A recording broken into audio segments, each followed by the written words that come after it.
bawal dito umupo. So ngayon, pwede na lang umupo sa park. Kahit saan hindi ka na pwede umupo. Pag wala ka sa park, hindi ka pwede umupo. Dapat nasa park ka para makaupo ka. Pero pag wala ka sa park, hindi ka pwede umupo.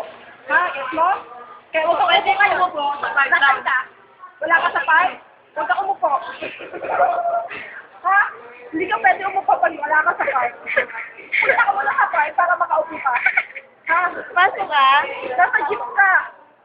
Nasa jeep ka. Huwag ka umupo. Wala ka sa park. Sa park ka pwede umupo. Ha? Okay. Pag naglalakad ka, pwede yan.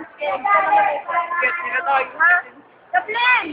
Kathleen! Ba't ka pupunta? Sa park? Sa park? Pwede na umupo sa park.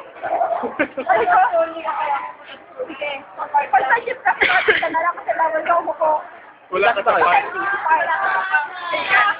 Sige. Ako, maglalakad na lang ako pa uwi.